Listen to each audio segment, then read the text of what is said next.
Ah, Mario, that lovable plumber from the Mushroom Kingdom. He's done it all. We've seen him smash, serve, drive again, practice medicine, play volleyball, play hockey, play dodgeball, and play basketball all in the same game. And yes, we've seen him party. Many times. But which of these parties was the best party? Well, I played every main Mario Party game in the series, and I've ranked them from worst to best. That means I played this one, those ones, that one, these ones, this one, and yes, those two. So let's find out how they scored. Quick note, if you didn't notice, I will only be rating the console versions of the Mario Party series, meaning that Advance, DS, and Island Tour won't be in it. If you really want to know though, DS rocked, Island Tour was meh, and Advance was a pile of shit. Alright, let's party! Number 10.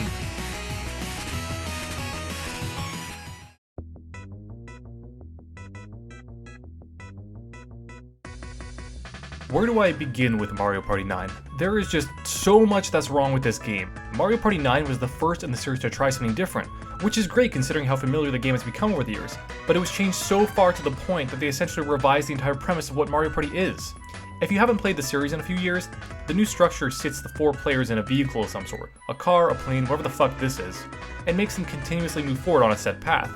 There is no longer coins or stars to be collected, but instead mini-stars, which are rewarded through mini-games and whoever is driving the vehicle at the time. This means that getting mini-stars and winning the game in the end is heavily based on luck, and although luck has always been a big factor in Mario Party, it's never been so bad to the point where it means you win or lose a game. There are also boss battles that were added in this iteration that are actually a lot of fun, but getting to play them is rare since you'll only ever see 2 of them during a single party mode. I believe what they were thinking when they made this version of the franchise was, how do we make Mario Party become less of a star-stealing, friend-hating, Luigi fucking with everyone type of competitive game, and more a cooperative one. But in doing this, it fundamentally breaks the basic structure of Mario Party. The game is made to be competitive. But that's not even the end of it. The best thing about Mario Party is obviously the minigames, and in every other game in the series, you get to play one after everyone has rolled the die and taken their turn. But in this version, getting to play a minigame is now determined by a space on the board. You could very well play an entire half-an-hour game of Mario Party and never get to play a minigame. And this is why Mario Party 9 is the worst on this list of games.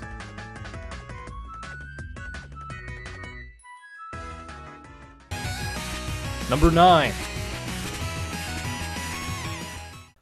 Mario Party 8.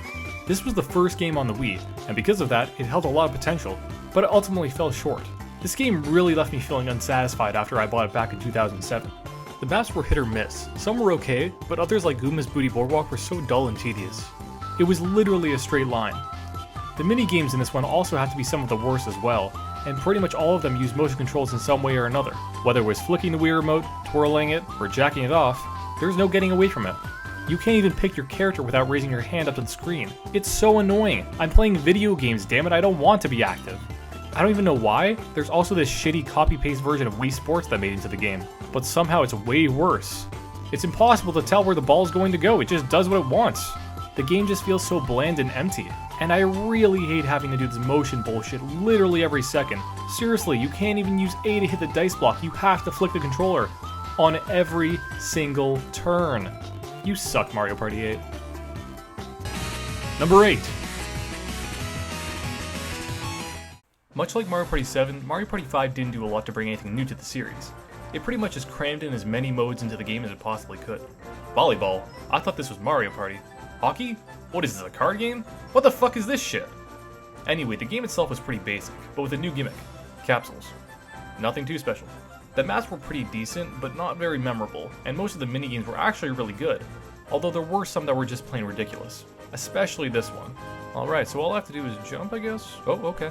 Alright, second attempt, here we go. Holy crap. Okay, third time's the charm.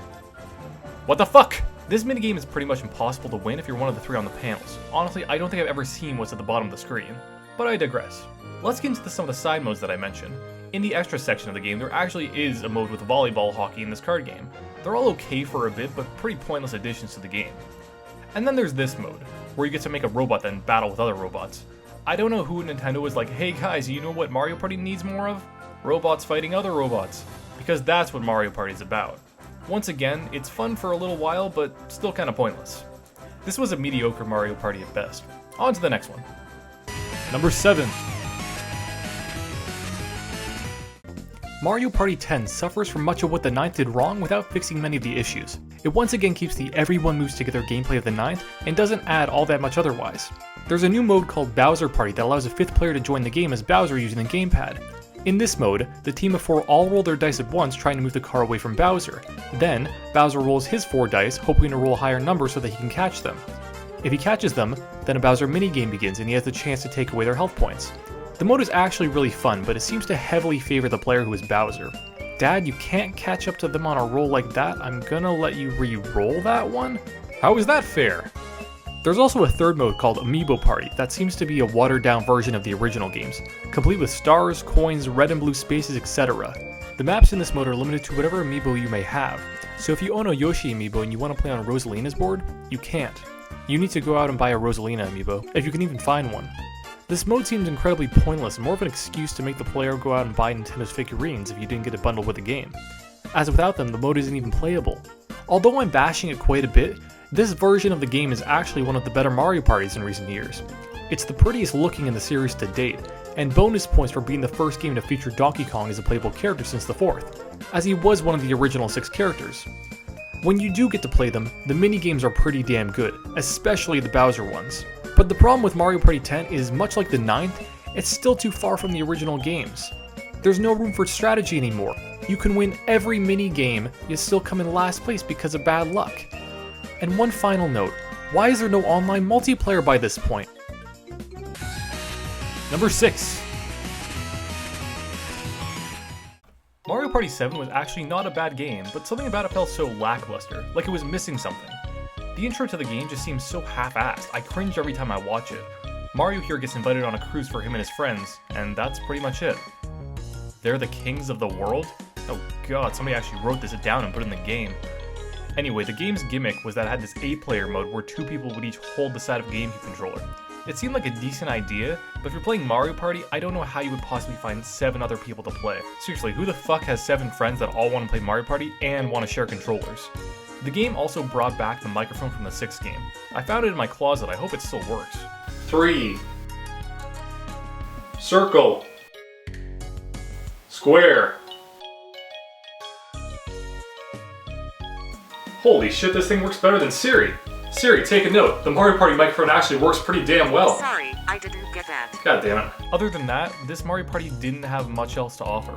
Everything else was pretty basic. You can skip this one. Number 5. There's something that just can't be redone about the original Mario Party. This is where it all started. The first Mario Party game released back in 1998, and at the time, nothing ruined friendships like this did. The game started only 6 characters: Luigi, Wario, Donkey Kong, Mario, Princess Peach, and Yoshi. And the plot, if you can call it that, revolved around all of them arguing over who is the biggest superstar. The game introduced the basic premise of what Mario Party is, collecting as many coins as you can so you can spend them on stars and become the superstar. The original Mario Party is just filled with so much nostalgia and wonder. The minigames were all pretty amazing, and the boards were simple but fun, although there was this bullshit space that could really just ruin your whole day if anyone landed on it. It pretty much just said, hey, you know that stuff you've been collecting? Well, now it's someone else's. An issue with the game, however, was that some of the minigames had the player rotate the analog stick as fast as they could, and most people such as myself found it easier to use the palm of their hands to do this.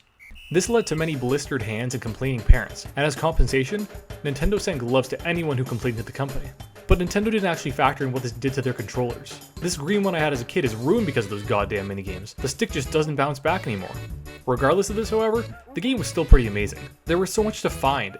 Every track of music in the game was available to listen to in a jukebox in the settings, which is an actual location in the game, not just in a menu. You could buy new maps with stars, and there was even this toy fly guy that you could wind up and see how far you could get across the room. Here we go, this thing is gonna go so far! And although it had its flaws, we wouldn't have any other Mario parties without it. Number 4. I went back to this Mario Party remembering nothing about it except for it being awesome, and boy was I right. Jesus, 2007. This is quite possibly the last great Mario Party. The game was the first to add the microphone attachment, and just like in the 7th, it worked really well in this one too. The game also had this day and night cycle for every game board that changed the repetitive gameplay for the better, such as making stars cheaper during the night. And the boards themselves were actually great, they felt so fresh. The minigames were also really good in this one. Honestly, there's just not much to say about it. This was just a really great Mario Party. Number 3. Now this is personally my favorite Mario Party in the series. Maybe it's just a nostalgia thing, but there's just so much good stuff in here. The minigames are all fantastic, the boards are all fun, and the cast of characters was perfect.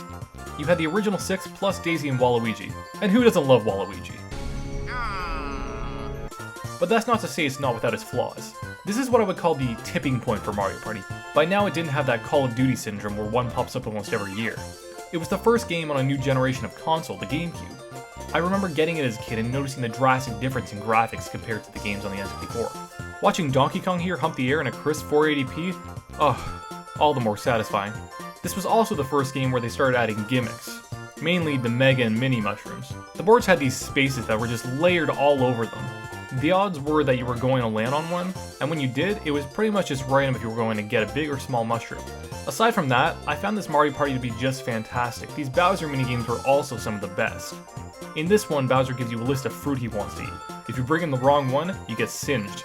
But not before he looks at you with those judging eyes. Holy Jesus. What is that? What the fuck is that? And the cute story mode where you get to see your character look at a constellation of themselves at the end, which is such a nice addition. Number 2.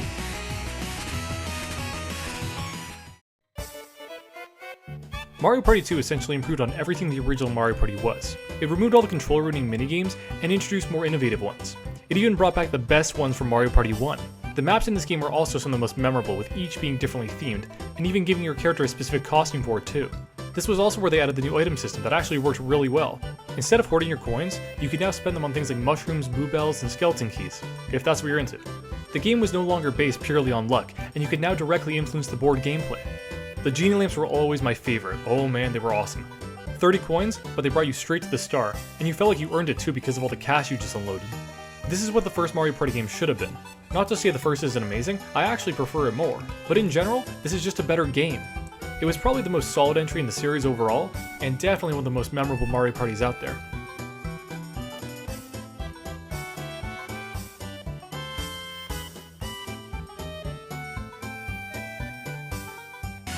Number 1.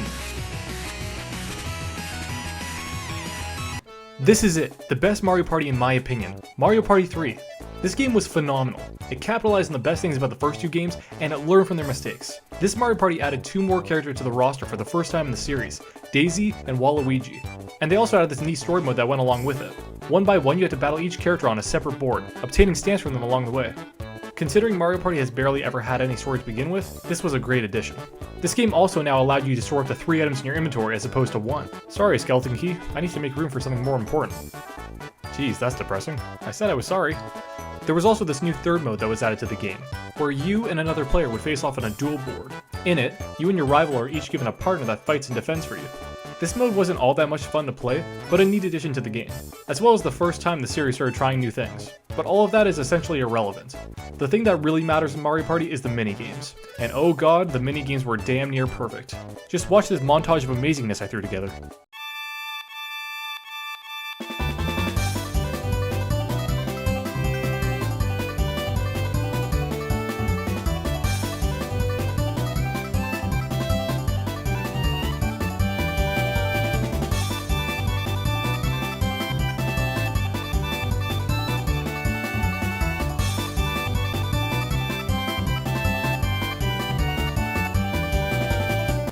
Was that amazing or what? Of course it was. But in all honesty, aside from the duel mode being kind of dull, I have nothing bad to say about this game. It is the most fun that can be had from any Mario Party game. And that's why it earns the number 1 spot on my list of the 10 best Mario Party games. Now remember that this is all based on my personal preference. I played the original Mario Parties when I was growing up, so I may be more biased towards them. That's not to say the newer games aren't any good, because they are, except Mario Party 9. Fuck this game.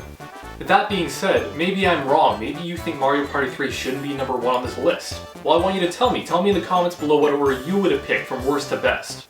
Thank you for sticking it out to the end. That was like 15 minutes long. I don't know how you did it, but thank you. If you liked the video, give me a thumbs up and subscribe if you want to see more content like this. Until then, I'm gonna go play something other than Mario Party.